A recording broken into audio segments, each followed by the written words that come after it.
واقعہ میں نے پڑھا اور وہ واقعہ اتنا حسین تھا کہ میرا دل چاہا کہ میں اسے بیان کروں۔ یہ واقعہ اس عظیم ہستی کا ہے جنہوں نے منظوم سیرت النبی لکھنے کا صحرا جن کے سر ہے۔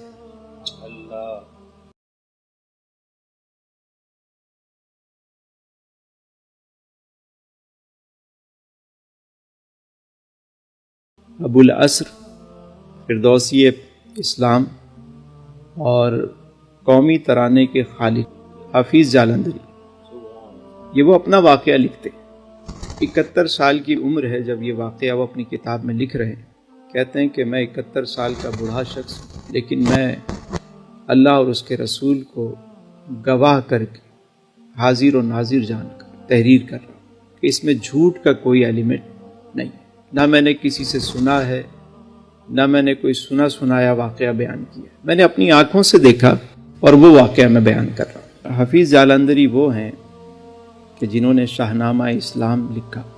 فرماتے ہیں کہ 12 سال کی میری عمر تھی، اس 12 سال کی عمر میں میرے خالو مجھے لے کر جلال پور جٹاں آئے۔ کہتے ہیں ان کے پیر و مرشد وہاں رہتے تھے۔ حفیظ صاحب فرماتے ہیں کہ چونکہ مجھے ثنا خوانی کا شوق تھا بچپن سے، میں حضور کی ثنا خوانی کرتا تھا، تو جب میرے خالو نے بتایا کہ یہ بچہ نعت پڑھتا ہے، قاضی صاحب فرمانے لگے ہمیں بھی نعت سناؤ۔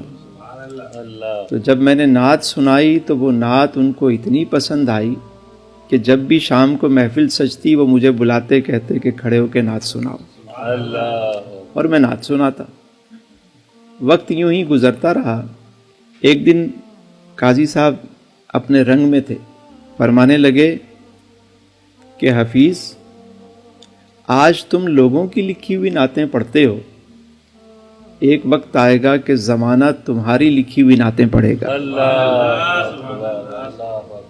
آپ فرماتے ہیں میں بچہ تھا، مجھے اتنی سمجھ نہیں آئی اس بات کی، لیکن جب میں نے منظوم شاہنامہ اسلام سیرت النبی کو جب میں نے لکھا تو یہ تو پورے عالم میں، مطلب ہم بچپن سے سنتے ہوئے آ رہے ہیں، آپ نے بھی سنا ہوگا لیکن آپ کے ذہن میں نہیں ہوگا کہ شاہنامہ اسلام کیا ہے۔